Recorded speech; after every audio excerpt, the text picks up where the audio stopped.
너희가 열심히만 하면 이 건물도 가게도 다 너희 거야. 내가 약속한다.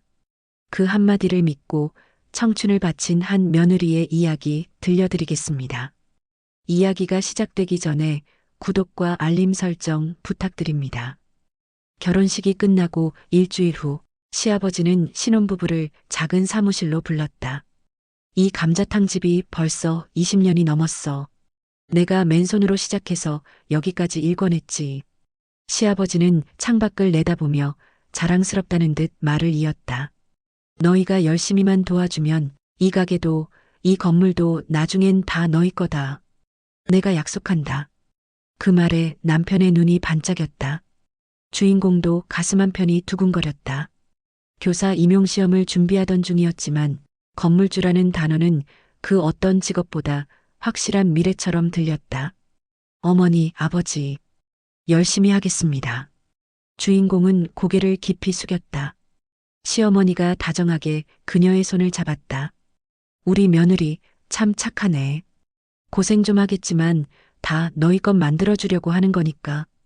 그날부터 주인공의 하루는 아침 7시에 시작됐다. 시장에서 뼈를 고르고 채소를 다듬고 오전 내내 육수를 끓였다. 손님이 몰리는 점심시간엔 홀을 뛰어다니고 밤 11시까지 설거지를 했다. 손은 거칠어지고 허리는 아팠지만 주변 사람들이 나중에 건물주 되실 분이라고 부를 때마다 괜히 어깨가 으쓱해졌다. 남편도 퇴근 후에는 배달과 청소를 도맡았다. 둘은 피곤해 지쳐 집에 돌아와서도 조금만 더 참자며 서로를 다독였다. 10년만 버티면 우리도 여유 생기겠지? 응, 아버지 말씀대로라면 이 건물이 우리 거잖아. 그렇게 첫 해가 지나갔다. 통장엔 월급 명목으로 130만 원씩 찍혔지만 그마저도 생활비로 다 나갔다. 하지만 주인공은 괜찮다고 생각했다. 지금은 투자하는 시간이니까. 언젠가 돌아올 보상을 위해. 어느 날 저녁 신우이가 가게에 들렀다. 언니 고생 많네요. 근데 진짜 나중에 건물 받을 거예요? 주인공은 웃으며 대답했다. 아버지가 약속하셨잖아요. 신우이는 미묘한 표정을 지으며 고개를 끄덕였다. 그 표정의 의미를 주인공은 그때 알 수 없었다. 13년이 흘렀다. 주인공의 손은 이제 뼈마디가 굵어지고 허리는 조금만 서 있어도 쑤셨다. 그래도 멈출 수 없었다. 이제 가게는 주인공과 남편이 없으면 돌아가지 않았다. 호황기엔 손님이 넘쳐 주말도 없이 일했다. 불황기엔 시아버지가 한숨을 쉬며 요즘 장사가 안 된다고 했지만 월급은 줄지 않았다. 아니, 애초에 월급이라 부르기도 민망한 금액이었다. 130만 원. 13년 동안 단 한 번도 오르지 않은 돈. 시아버지가 허리 수술을 받던 해엔 부부가 가게를 완전히 떠맡았다. 새벽 장보기부터 마감까지 하루 16시간씩 일했다. 시어머니는 병원에 상주하며 고맙다는 말만 되풀이했다. 너희 덕분에 우리가 산다. 정말 고맙다. 주인공은 그 말이 위로가 됐다. 고생한 만큼 나중엔 더 큰 것으로 돌아올 거라 믿었다. 그런데 시아버지가 태어난 지 석 달쯤 지났을 때였다. 저녁 장사를 마치고 설거지를 하던 중 시어머니가 부엌으로 들어왔다. 며느리, 이제 좀 쉬어야 하는 거 아니야? 주인공은 고무장갑을 벗으며 웃었다. 괜찮아요. 익숙해져서요. 아니, 그게 아니라. 시어머니는 잠시 뜸을 들이더니 말을 이었다. 니들도 이제 니들 일 찾아야지. 여긴 우리가 알아서 해. 손에 쥐고 있던 행주가 바닥에 떨어졌다. 네. 아버지도 이제 많이 나아지셨고 우리끼리 천천히 하면 되니까. 니들은 이제 니들 삶 살아야지. 주인공은 머릿속이 하얘졌다. 13년. 아침부터 밤까지. 명절도 주말도 없이 일했다. 그게 다 이 가게를 위해서, 아니, 우리 가게가 될 거라 믿었기 때문이었다. 그럼 가게는요? 건물은요? 시어머니는 눈을 피하며 대답했다. 그건 아버지랑 얘기해봐. 그날 밤 남편이 시아버지를 찾아갔다. 아버지, 그게 무슨 말씀이세요? 저희가 13년 동안 여기서 일한 게 다 이 가게 때문이었잖아요. 시아버지는 소주잔을 기울이며 무심하게 말했다. 그건 우리 노후 대비야. 너희 줄 수 있는 게 어딨냐?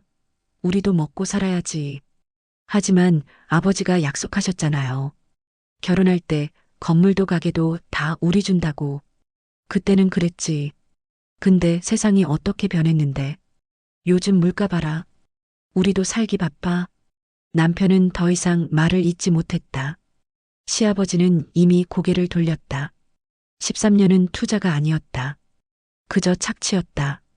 그리고 약속은 처음부터 거짓말이었다. 그날 밤 주인공은 잠을 이루지 못했다. 13년 4745일 매일 아침 6시에 일어나 밤 11시에 집에 돌아온 날들.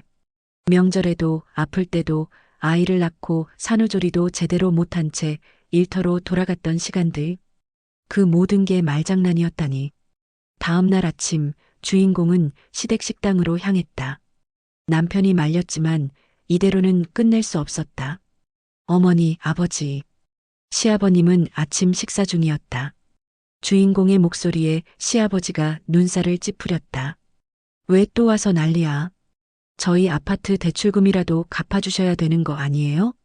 주인공의 목소리가 떨렸다. 참았던 감정이 한꺼번에 터져나왔다. 전제 인생을 다 바쳤어요. 교사 준비하던 거 다 접고 손 거칠어지고 허리 망가지면서까지 이 가게 지켰잖아요. 13년 동안 월급도 제대로 안 받으면서요. 시어머니가 젓가락을 내려놓으며 한숨을 쉬었다. 얘야, 우리도 힘들어. 요즘 장사가 어떤데? 그럼 그동안 저희한테 준 130만 원은 뭐예요? 최저임금도 안 되는 돈으로 하루 16시간씩 일했어요. 시아버지가 벌떡 일어났다. 그래서 우리가 너 밥 굶겼냐? 일 가르쳐줬지. 전세금 내줬지. 그게 다 은혜지. 은혜요? 아버지가 약속하셨잖아요. 이 건물도 가게도 다 우리 준다고. 그건 니들이 착각한 거야. 나는 도와주면 나중에 생각해 본다고 했지. 준다고 한 적 없어. 주인공은 말문이 막혔다. 분명히 들었다. 다 너희 거다라고. 그런데 이제 와서 이렇게 발뺌을 하다니. 그때 옆방에서 신우이가 나왔다. 언니 진정해요. 부모님 괜히 괴롭히지 말고. 괴롭혀? 내가 괴롭혀? 주인공은 신우이를 돌아봤다. 신우이는 비웃듯 고개를 저었다. 누가 믿으래? 그건 언니랑 오빠가 욕심부린 거지. 공짜로 건물 받으려고 13년 버틴 거잖아. 그게 얼마나 우습게 보여요? 욕심이요? 난 약속 믿고 일한 거예요. 약속? 증거라도 있어요? 계약서라도 썼어요? 신우이의 말에 주인공은 입을 다물 수밖에 없었다. 없었다. 아무것도. 그저 시아버지의 말 한마디를 믿고 13년을 살았을 뿐이었다. 그러니까 니들이 바보지. 세상에 공짜 있는 줄 알았어? 신우이는 희죽거리며 방으로 들어갔다. 주인공은 온몸이 얼어붙는 기분이었다. 분노와 억울함, 배신감이 뒤섞여 목을 조였다. 그 순간 남편이 들어와 그녀의 손을 잡았다. 가자. 더 이상 여기 있을 이유 없어. 남편의 목소리도 떨리고 있었다. 집으로 돌아온 주인공은 핸드폰을 꺼내 들었다. 화면엔 시댁 가족 단톡방이 떠 있었다.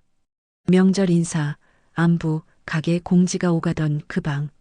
주인공은 잠시 망설이다가 조용히 나가기 버튼을 눌렀다. 남편도 옆에서 같은 행동을 했다. 말 한마디 없이 싸우지도 선언하지도 않고 그저 조용히 방을 나갔다. 그것이 그들이 할 수 있는 유일한 저항이었다. 아무도 묻지 않았다. 아무도 말리지 않았다. 그들에게 부부는 애초에 가족이 아니라 그저 일손이었을 뿐이었다. 집으로 돌아온 주인공은 소파에 주저앉았다. 창밖으로 해가 지고 있었다. 13년 전 신혼 때도 이 창으로 노을을 본 적이 있었다. 그때는 희망으로 가득했는데 지금은 텅 빈 기분뿐이었다. 문득 어떤 생각이 떠올랐다. 주인공은 핸드폰을 꺼내 인터넷 등기소에 접속했다. 시댁 건물 주소를 입력하고 등기부 등본을 신청했다. 며칠 후 서류가 도착했다. 주인공은 봉투를 뜯으며 마지막 희망 같은 것을 품었다. 혹시라도 자신의 이름이 어딘가에 적혀 있지 않을까? 13년의 노동이 법적으로라도 인정받지 않았을까? 하지만 서류를 펼치는 순간 그 희망은 산산이 부서졌다. 소유자는 시아버지 단독 명의였다. 남편의 이름도 자신의 이름도 없었다. 건물 가격은 15억. 13년간 그녀가 새벽부터 밤까지 일하며 지켜낸 그 건물은 법적으로 단 1원 어치도 그녀의 것이 아니었다. 서류가 손에서 미끄러져 바닥에 떨어졌다. 주인공은 그대로 바닥에 주저앉아 울음을 터뜨렸다. 억울해서, 분해서, 그리고 무엇보다 자신이 너무 바보 같아서 얼마나 울었을까. 현관문이 열리는 소리가 들렸다. 남편이었다. 남편은 바닥에 떨어진 서류를 집어들었다. 한참을 들여다보더니 천천히 눈을 감았다. 미안해. 남편의 목소리가 갈라졌다. 내가 제대로 지켜주지 못했어. 부모님 말만 믿고 너한테 너무 많은 걸 희생하게 했어. 주인공은 고개를 저었다. 당신 잘못 아니야. 우리 둘 다 그냥 너무 순진했던 거지. 남편은 옆에 앉아 그녀의 손을 잡았다. 앞으로는 우리 둘만의 삶을 살자. 부모가 아니라 우리를 위해. 주인공은 남편을 바라봤다. 그의 눈엔 처음으로 단단한 결심이 서려 있었다. 그래. 그렇게 하자. 두 사람은 한참을 그렇게 앉아 있었다. 창밖으로 밤이 깊어갔다. 13년 만에 처음으로 시댁가게 생각을 하지 않는 밤이었다. 훗날 주인공은 이렇게 말했다. 사람들은 우리가 돈 때문에 시댁과 연을 끊었다고 생각할지 모릅니다. 15억짜리 건물을 못 받아서 삐졌다고 생각할 수도 있죠. 하지만 아닙니다. 우리가 끊은 건 재산이 아니라 무너진 믿음이었습니다. 13년간 쌓아 올렸던 신뢰와 헌신이 단 한 번의 거짓말로 모두 무너졌을 때 우리에게 남은 선택지는 하나뿐이었습니다. 떠나는 것. 그래서 우리는 시댁 단톡방을 나왔습니다. 조용히 말없이. 그것이 우리가 지킬 수 있었던 마지막 자존심이었으니까요. 등기부 등본은 여전히 서랍 깊은 곳에 보관되어 있다. 그 위엔 여전히 시아버지의 이름만 적혀 있다. 하지만 주인공은 더 이상 그 서류를 꺼내보지 않는다. 이제 그녀에게 중요한 건 남의 약속이 아니라 자신의 선택이니까. 이야기가 마음에 닿으셨다면 구독과 좋아요, 알림 설정 눌러주세요.